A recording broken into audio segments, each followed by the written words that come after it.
Master solution YouTube চ্যানেলের পক্ষ থেকে সবাইকে স্বাগতম। সব শিক্ষা প্রতিষ্ঠান অনির্দিষ্টকালের জন্য বন্ধ ঘোষণা করা হয়েছে। বিদ্যালয় ও কলেজগামী শিক্ষার্থীদের নিরাপত্তার কথা বিবেচনা করে মাধ্যমিক ও উচ্চ মাধ্যমিক পর্যায়ের সব শিক্ষা প্রতিষ্ঠান বন্ধ ঘোষণা করা হয়েছে। মঙ্গলবার অর্থাৎ ১৬ জুলাই রাতে শিক্ষা মন্ত্রণালয়ের জনসংযোগ কর্মকর্তা এম এ খায়ের দৈনিক আমাদের বার্তাকে এমন তথ্য জানান।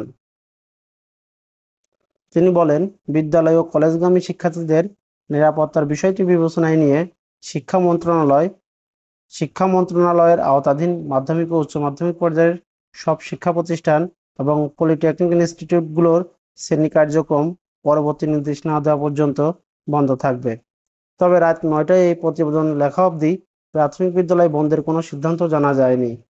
প্রাথমিক গণশিক্ষা মন্ত্রণালয়ের জনসংযোগ বিভাগ থেকে কোনো তথ্য জানানো হয়নি।